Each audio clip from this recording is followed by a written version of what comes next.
So, hello everybody. Today I'm going to do a leaf through through Terra Cthulhiana bis ans Ende der Welt.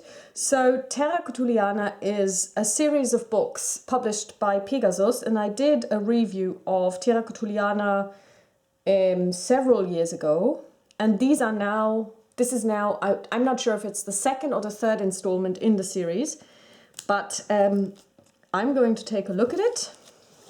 It was published in 2017, so it's 2 years old at this stage. It's a hardcover book and it comes in at €20, 1995. So that's around, I want to say maybe 25, 27 US dollars. It's in German. And we will take a good look. I don't know if there is a relevant English version of this. So we will take a look. So first of all, again, I love maps. I've said this numerous times. Maps are something that I really enjoy looking at. The paper is bad. Again, it's this, I don't know. Everybody else has gone to glossy paper. They've decided to go to crappy paper. So, and let's see if it smells terrible. Yeah, it also smells terrible. So I don't know where they print it, but you know, I don't think that this is terribly healthy. It's, yeah. Okay, so Terra Cthulhiana bis ans Ende der Welt. We've got an introduction, and then you have the content page. We will be going to Australia, Pinnacles Desert, Narcotos, City of the Great Race, Arctica, Hyperborea, Loma, Antarctica, Vostok, Lake Vostok probably, and unknown Kadath, very interesting. In Oceania we've got Ian Nathley, City of the Deep Ones, Yonaguni, pyramids on the seabed, the continent of Mu, the artificial islands of Nan Madol, the Easter Islands and Drillier. And then we've got campaign quarries. So I suppose that these are ideas or seeds for your own adventures. So we've got In Search of the Holy Grail,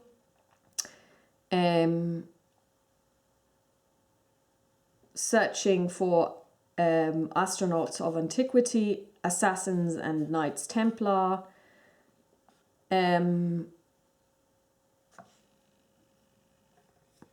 The Unholy Geometry of the Pyramids, and the Center of the Earth.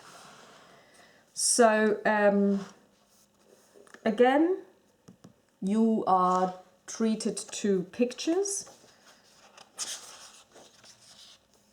photographs, and lots of things to look at, a lot of text, a dead horse. Terra Nullius, No Man's Land.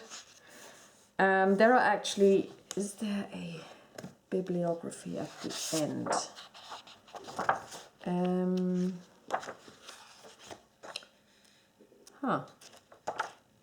That's strange, there isn't.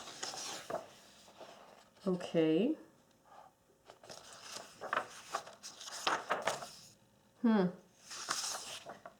That's a bit weird. Maybe it's so. Basically, they are quoting Knauer's Weltatlas, Berlin, 1932. Knauer's Weltatlas. If you're German, this is something that you would know.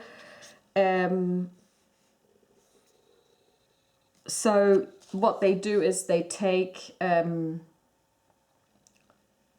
how these books work is they take stuff that is real in our world and try and associate it with the mythos, which is very, very interesting. Again, Australia, going into the deep miners. This, of course, is completely made up. The seventh continent.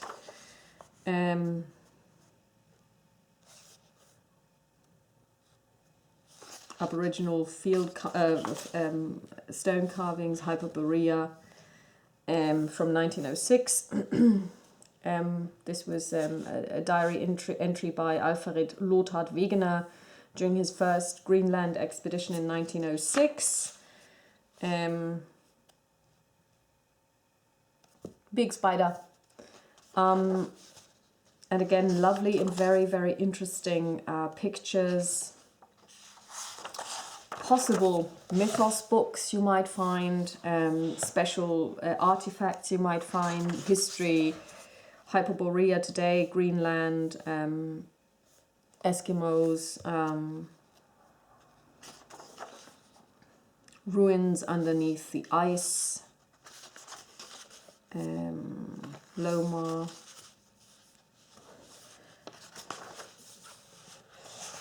And again, I mean, I just like it when they put in something that looks very scientific, because it just adds this bit of realism that I like in my games, and especially when I'm playing Call of Cthulhu, because I prefer it to be real and realistic, and then suddenly the mythos or something else creeps in. Unknown Kadath. This is Kadath, the city. Even more.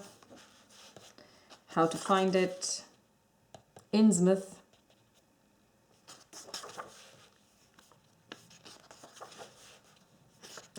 This is very interesting, how to do deep sea exploration, how this was done. This is very, very interesting indeed. And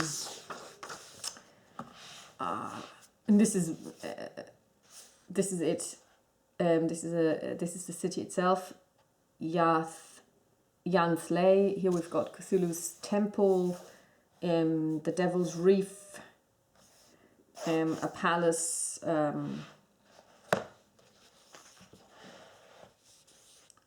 Some details from Innsmouth, pyramids on the seabed,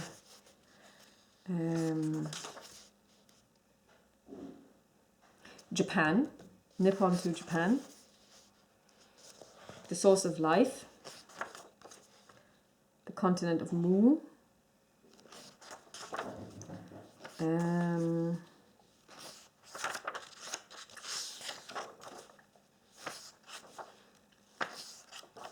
so if I just ignore the fact that the paper is terrible, it is actually a really, really nice book. I'm really looking forward to reading this.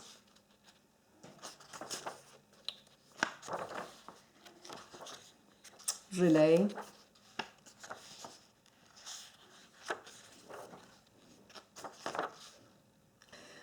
Searching for the Holy Grail.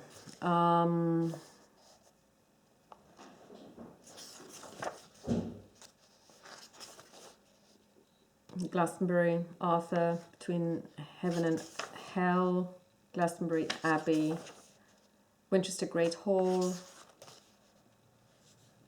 Montségur in the Pyrenees, San Juan de la Peña, Burg Wildenberg, okay, im Odenwald, Astronauts of Antiquity,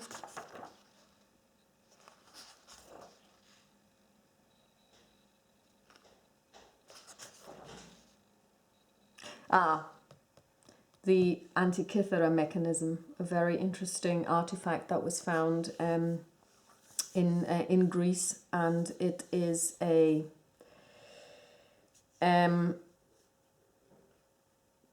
it was found in 1900 in an ancient Greek shipwreck, and it was probably made 82 before Christ, and it's a small machine which has very many cogs, and it is a kind of it has it's a time meter. It's you can use it to predict months, etc. And it has got different cycles for time reckoning, and it's a very, very interesting piece of engineering. Unfortunately, it's broken. Then of course Palenque, that is Mayan, and of course we all know that the Maya culture was heavily dependent on being able to count years and cycles. Nazca lines, we all know about these. So they're really doing a very good job of trying to get all of these things together and making them